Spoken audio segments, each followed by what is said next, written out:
Hi, my name is Pam Carriker and I'd like to welcome you to my studio. I'd like to share with you the place that I create and share with you a little bit about how it evolved that my space looks the way that it does now, and also share with you an event that I'm going to be teaching at this summer. It's called an Artful Gathering, and it's an online art retreat. It's a great experience. I did it last year and we had a lot of fun. There's a lot of giveaways. It's a bigger experience than taking a normal online class because there's a big community involved, several different teachers from all over the world to choose from for classes, and you can take more than one class. It's a great opportunity, and I hope you'll check out an Artful Gathering.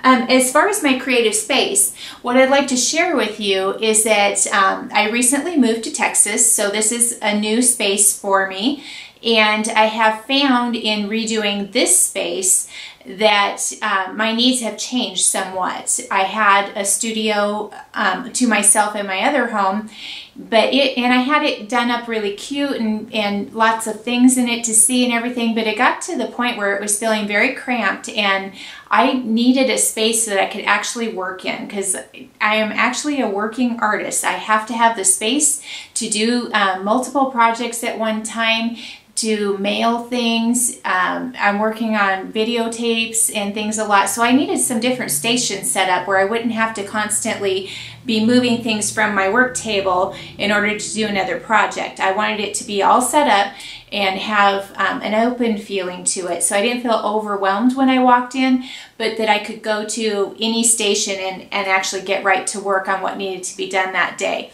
I also am really big on organizational tools, and I'll show you a couple of things that I found that have been really helpful to keep me on task and make sure that I don't forget something and miss a deadline or do anything that will goof things up and complicate things later. So I'm going to go ahead and take you on a little tour around and show you my studio now.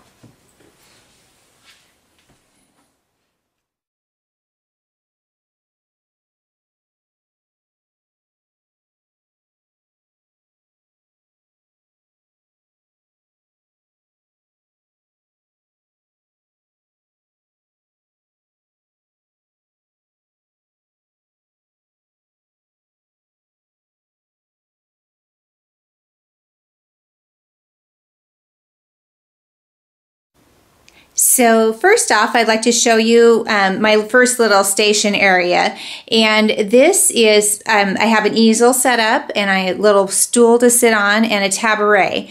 And this little station I use for painting large canvases. I can go to the easel and put a large canvas on here and stand and paint or sit and paint. And I can also use this little tabaret to hold supplies for doing that. It also generally holds cutting supplies. There's, tear bar for watercolor paper and paper cutters and staplers and hole punches and all that kind of thing there. So that all stays in one little area. I actually got the tabaret. I use that term with quotes around it because that is actually a kitchen cart that I bought from Walmart, and it was about a quarter of the cost of what a tabaret costs. So you can look around and find things that are less expensive than art furniture that's labeled that way that work just as well and look exactly like the thing that you may be wanting to buy. So look around and check out your options always. Next, I'd like to show you my closet. This is where I keep all of my art supplies, and I've been blessed to have a really large closet in this studio space, and I am loving every minute of it. I keep supplies hanging on the back of the door. This closet's got really high ceilings in it, and I've been busy at work adding lots and lots. I'll take you in here. Lots of shelves and lots of bins for storage. So you can see I have back here, that is the center that I do shipping. So it has shipping supplies. I have shipping supplies in the containers and things, and that's where I do, my shipping from for product and different things and books. I keep those on the shelf. And then as I turn back this way, let's move back a little. I have a really nice organized with boxes and cubbies and all the way down to little drawers. And that helps me stay organized for art retreats. I keep in the little cubbies are all the little class handouts. In the bins below, I keep the supplies that I'm going to be putting in class kits. I start gathering those together there. And if you look down, more and more and more bins. You see, it's a nice big closet. And then I also have, if we go back in here,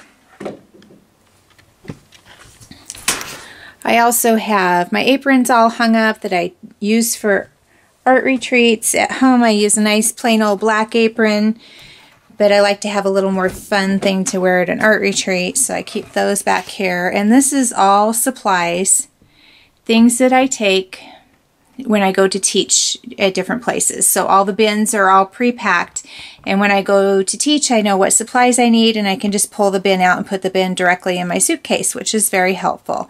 So that's how I've been staying organized with that end of things.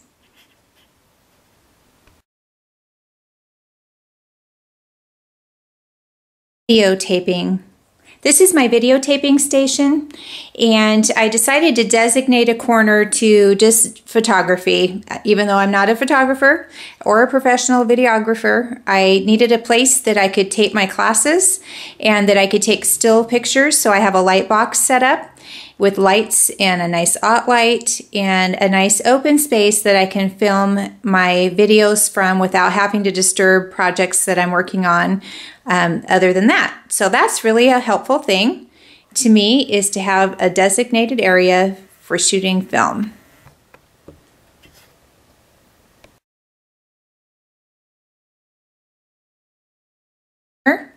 Over in this corner is my library area. I have all of my magazines and my books and places I've been published, and I have a nice comfy ottoman that I can sit on and journal or read. So this is a fun little area that's just for relaxing and reading and keeping those types of materials together.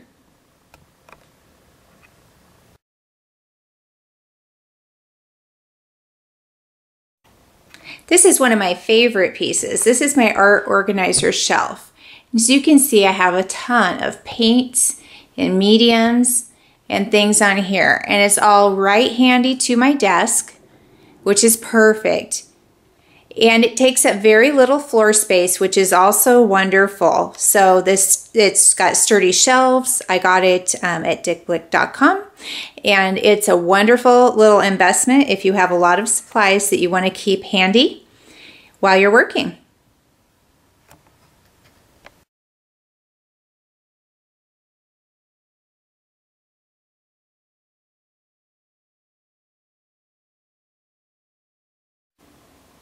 And next I wanted to share with you a little organizational system that I have on the back wall here. And this is very handy. They're little whiteboard stick-ons that cling to your wall and allow you to write on them with eraser markers. And what I use this for is the one on the left. I have my weekly calendar, so I write down everything I have to do that week. It's my to-do list. The one in the middle is the big project that I'm working on. Right now that's my book. And then the next one over is a yearly calendar, so I can readily see when I have retreats coming up and not overbook blocks of time, which is very helpful to be able to have both a weekly view and a yearly view all the time.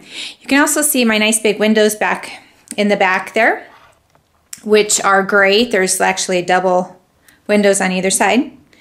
And it lets lots of light in behind me while I'm working, which is wonderful. I love those.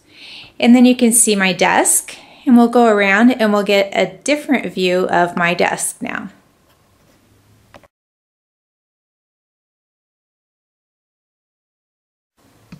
So I'd like to wrap this up by showing you what I'll be teaching at Artful Gathering this summer. I'm going to be teaching in the first session, and my class is called Still Pursuing Portraits. Several hundred of you actually went through my Pursuing Portraits class, and I do have I put it back up online for a short time before the Still Pursuing Portraits comes up in June. Pursuit of portraits is something that you keep evolving as you work. You keep learning new things. Your faces improve. It's just one of those things that I don't think that you would ever be done with. You never just look at it and say, okay, I'm done. I don't need to learn anymore. It's something that just keeps evolving as you evolve as an artist. And it's a very good skill to practice, the drawing of faces or the drawing of anything. I highly encourage drawing. What the class is going to involve is, I've been working over the past year on an easy technique to be able to show people how to draw front, side, and three-quarter profile faces, stylized faces. These aren't faces that are drawn from, images from photos or anything like that. These are faces that I make up in my head, but they are, I've developed a space mapping system that applies across the board to all three profiles, and I'd like to share that with you this summer. We're going to learn some sketching techniques. We're going to learn some shading techniques. We're going to use simple tools, our pencils of varying degrees of hardness, kneaded erasers, blending stumps, just very simple tools to do sketches that can be turned later into portraits.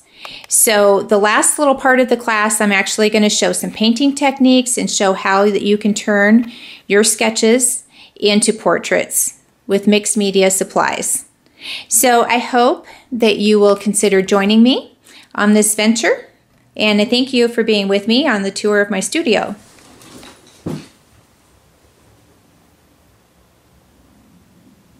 Are you still here? Oh, wow.